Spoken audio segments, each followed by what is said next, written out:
morning. Welcome to the Houston Library Summer Reading Program. My name is John Bartell, and this is Science Quest.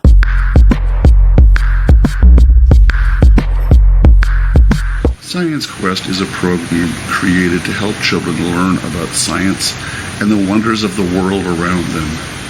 Each week, we take a look at one animal and an experiment and learn more about them. This week, we're going to be learning about Spike. Spike is my bearded dragon and a good friend. Now, also we're going to learn about Bernoulli's cans. Bernoulli was a scientist who taught us that moving air produces lower air pressure. And we're going to use that idea to make some cans just sing beautifully. Before we get into that, though, I wanted to talk about, well, the fact that we have all been kind of stuck at home for the last couple months. And sometimes we forget how many wonderful things there are outside.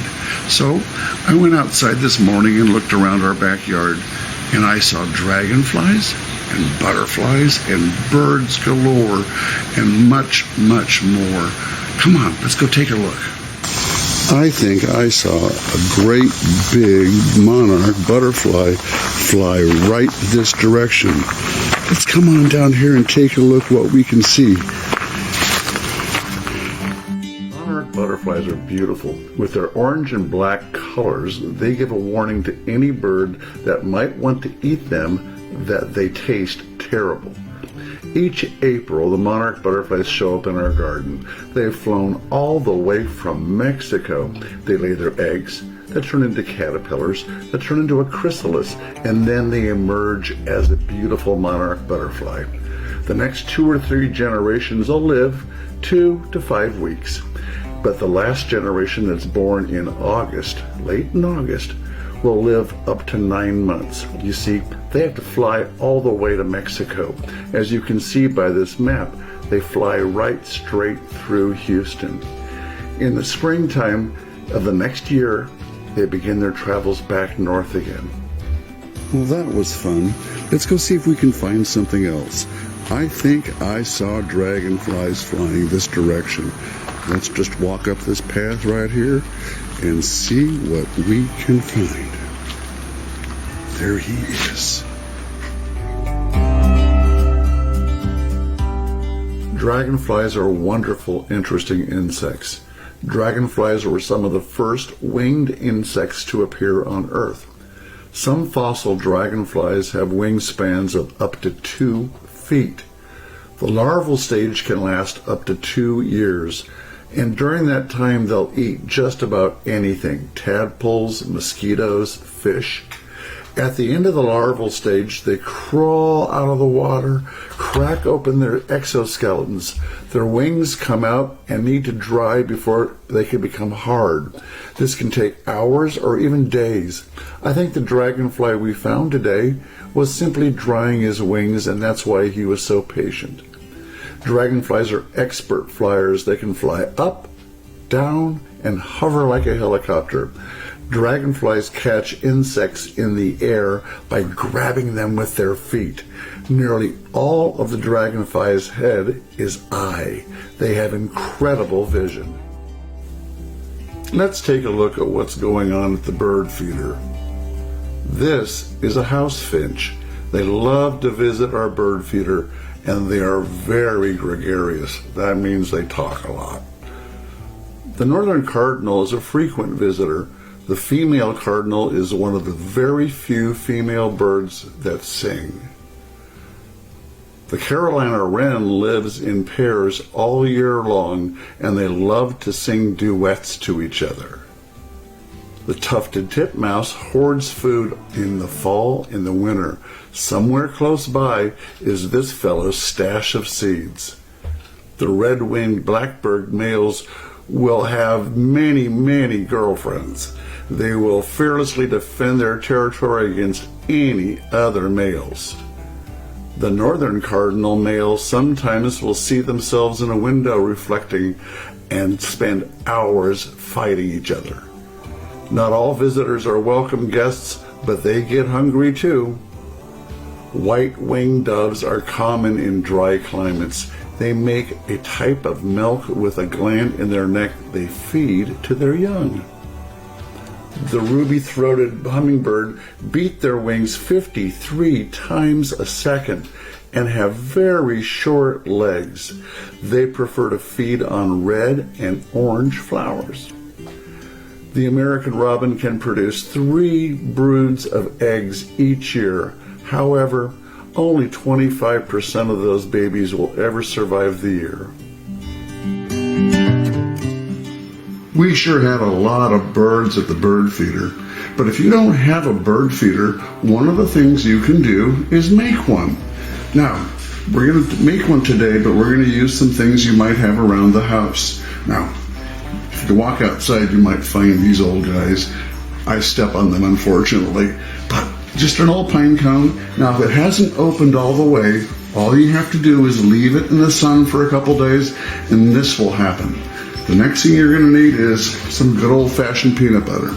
Now, if you're allergic to nuts, stay away from this guy. And there's no special brand. Any brand will do. The birds don't care, and neither do the squirrels. So, and then we're going to need a bowl. Okay, and then we're going to need some bird seeds. Seems kind of like the important part. Oh, and we're going to need some string. And we're going to need a scissor. Now, if you're allowed to use a scissor, that's fine, but otherwise you need your mom and dad. And then something to spread it with. Now, I like these sticks because you can use them, and then if you need to throw them away, you can throw them away, and they'll decompose. That means fall apart. So what we're going to start with today is the string. I'm using thread because it'll work, and I don't think the pine cone's going to last very long. My hungry birds will get right to it. So cut a piece of string. Now you're going to tie it around the top of the pine cone. And I've taken the liberty to do that, so I didn't want you guys to have to waste time watching me do it. Now I have this, a little loop, and our little friend is ready to go. Are you ready? Let's go. First thing we're going to do, pour the seeds into the bowl. And then we're going to go ahead and take the peanut butter and put it on the pine cone. Doesn't that look yummy? Not the pine cone, the peanut butter. Okay. What do you think, guys? Think it'll work? That's my dog in the background. Her name is Libby, and she's really cute, and she thinks she ought to be the center of everything we do. She's probably right. No problem. Hello, Libby. How are you? What she would really like is the peanut butter, and that's what she smells. You're not getting any peanut butter today, dear. Now, let's set this over here, out of the way. Now we're going to take our pine cone and put it in here and roll it around in the seeds. You're probably going to have to wash your hands afterwards. I will. Now, we'll go outside and hang this in the tree. What do you think? You think they're going to like it? If Libby doesn't get to it first. Here and see if we can find a good spot to hang a peanut butter seed combination. Oh, that's okay. Let's try up there.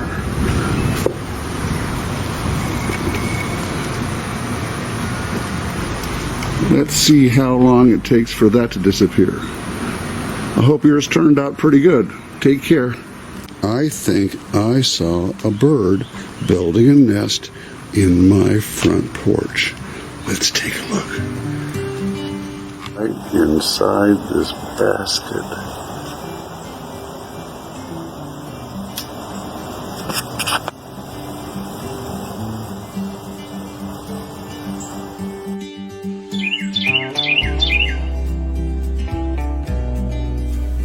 A pair of Carolina wrens decided to make their nest in the planter hanging on our front porch. This is not an unusual place for wrens to build their nest. In fact, this is the 3rd year they have done this. Carolina wrens are beautiful birds with a lovely call. They laid these eggs on April 27th of this year. The eggs hatched on May 2nd, 5 days later. Both parents raise the young, and it's a big job. They are kept very busy collecting bugs and seeds the young will need to grow. 14 days later, the chicks have grown large enough to fly and take to the skies. After the brood leave the nest, Mom and Dad are not done. They will nest 2 more times before the end of fall.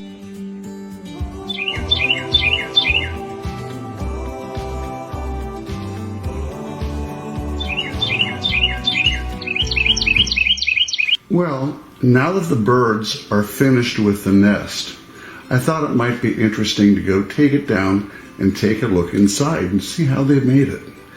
This morning I went out and took the planter down and brought it into the house so we could take a look. Let's take the inside out. This is planting material that holds the nest in place. All right. Now, if you'll notice, right here we have this moss. And that moss was put there as camouflage so Mom and Dad bird would make sure that the nest wouldn't be messed with. So let's see if we can lift the nest out. Let's take some pieces off. That's moss. That's moss. Now you see over here, those are pine needles. Now, they have 2 different parts of their nest. They have the outside nest that's built to be strong, strong, strong. But the inside where the eggs are going to be and where they have their babies is very soft. And you'll see. Let's see if I can lift this out.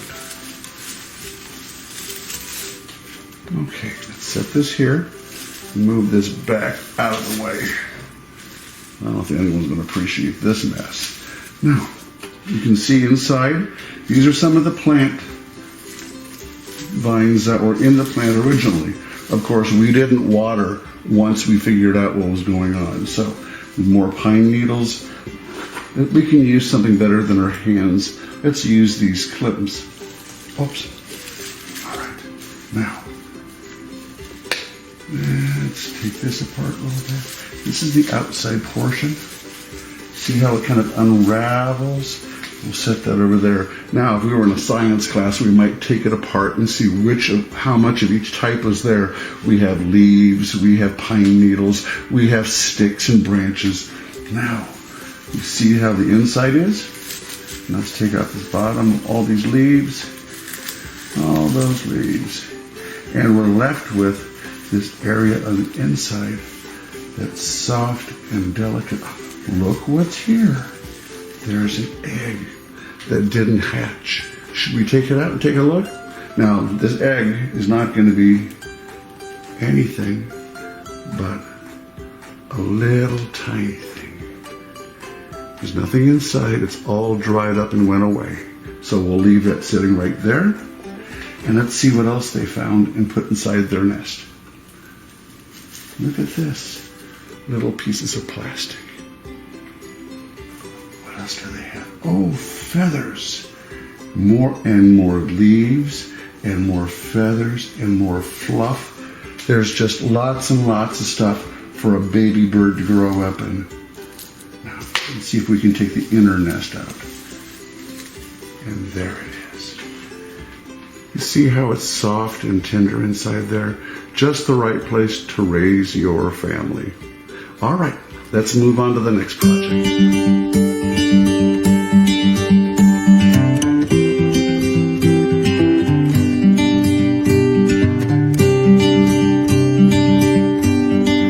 This is my good friend Spike. Spike is a bearded dragon. She comes from Australia, where it's hot. There are lots of different varieties of bearded dragons. This is one of the more common varieties. She was a rescued animal. You see, most of our animals are rescued. That means that for some reason, the people that owned them couldn't take care of them. In Spike's case, she wasn't the most popular bearded dragon in her litter because she's missing a foot. If you'll look right here, you'll see that a foot's missing. As it turns out, I think one of her brothers or sisters ate it when she was a little kid. But she doesn't mind. Missing a foot's not the worst thing in the world, I guess. Now, she was probably a couple years old when I got her, and she's been with us for about 5 years. They can live up to 10 years. They're very, very friendly pets. They don't bite. They don't cause trouble. They sleep at night, and they'll eat just about anything. Let's see if she wants to eat strawberries. See, we have strawberries here, we have carrots here, and we have apples. What do you think, dear? Uh-oh. I think she's disappointed. You want to try it? You know what I think she's really going to want? A nice, big, juicy worm.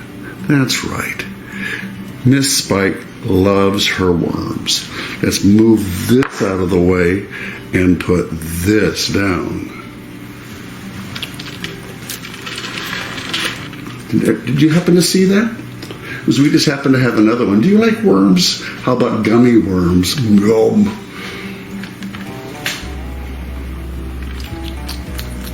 Now, she has to have the right kind of light and just the right humidity, otherwise she can't digest and use her food, especially the vitamins. So, as you saw in the little video I just showed, she has special lights in her house.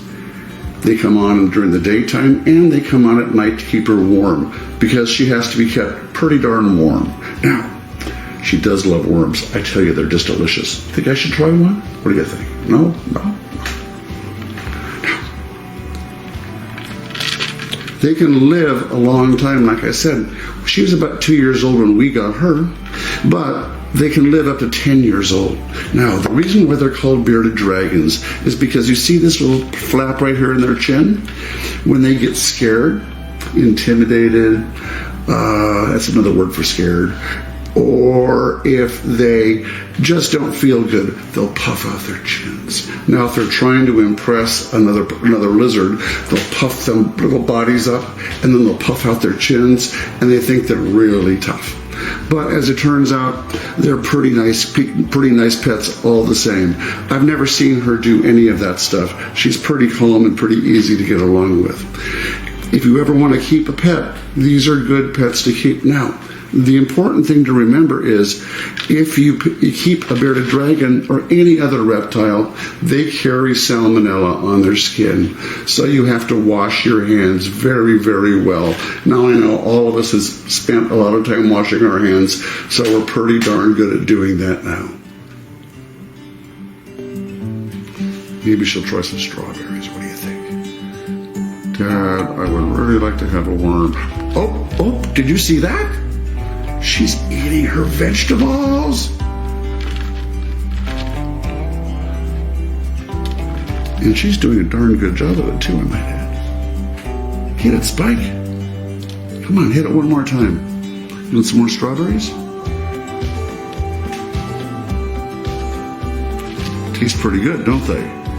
Yeah, do you like strawberries? I do. Especially with vanilla ice cream. Oh, so now, should we try some carrots? Maybe she'll go after the carrots too. Uh-oh. What are you going to do, Spike? By the way, I have this skin too. It's kind of gross, but you get a chance to see it. When I went to get her out of her house today, I noticed that she had been shedding. Now, when lizards shed, it's a good thing. It means they're growing, it means they're healthy, and it means that the conditions they're in are humid enough and they're just fine. Well, as it turns out, she was shedding her skin. Now, do we shed our skin? You better believe it, every day. That's why we shower. Every time you shower or brush your hair or scratch your skin, that's what's going on. You're losing your skin too, just not that big of a piece. Now, do you want to try an apple? What do you think? Should you give her some apples? Oh, maybe she does like apples. Maybe she'd like an apple pie. What do you think, girl? Another one? Oh. She's doing a good job, isn't she?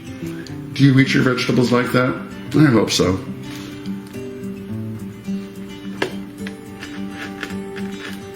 Gosh, she's just going to town, isn't she? What do you think? I think there's a reason why she's so healthy and happy. Because she likes to eat her food, and she eats her dinner. Oh my goodness, look at this. Are you watching this, guys? Let me move the camera a little bit.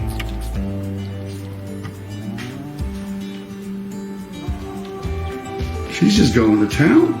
Now, she's already had, but 4 worms. You think you'd be full after 4 worms, right? But no. Spike is still a hungry girl. Uh-oh. I don't think the carrots are moving. Let's look at an experiment today. Today we're going to talk about Bernoulli. Bernoulli was a scientist who lived in the 1700s. That's over 300 years ago. And he did some observations. See, back then, we didn't have nice instruments and things we could use in a laboratory to test things. The way science worked is people used their eyes and their ears. And they looked and they watched and they saw things and they learned things. Bernoulli was a brilliant man, but he taught us that moving air produces lower air pressure. Well, what does that mean? Well, that means if the wind's blowing, the air pressure is dropping down. And it means that wings work because the air on the top of the wing is going faster than the air on the bottom of the wing. As a result, the wing is pulled up because of Bernoulli's principle. Well, that's all well and good, but we're not flying right now. So how does that apply to me? Well, we're going to use a piece of toilet paper to get this one to work. Because I have not enough breath to do the paper. You see when I blow across the top here, the air pressure across the top of the toilet paper goes down, and the air pressure underneath goes up. Let's try that again. You see how it comes up? That's Bernoulli's principle. And we're going to use that next time to launch this into the air using a leaf blower. All right, 2 soda cans. Now you want to have them open and empty. Okay, that shouldn't be a problem. Now, if you don't have soda cans like this, you can use any kind of can that has a solid bottom like this. Now, you're going to take these cans and I want you to hold them from the very bottom. Now, see that?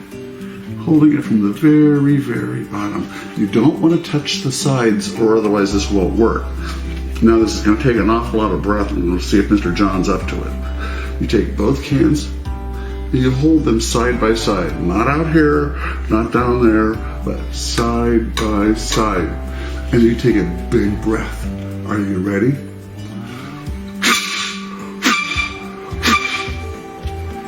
All that was happening there is Bernoulli's principle.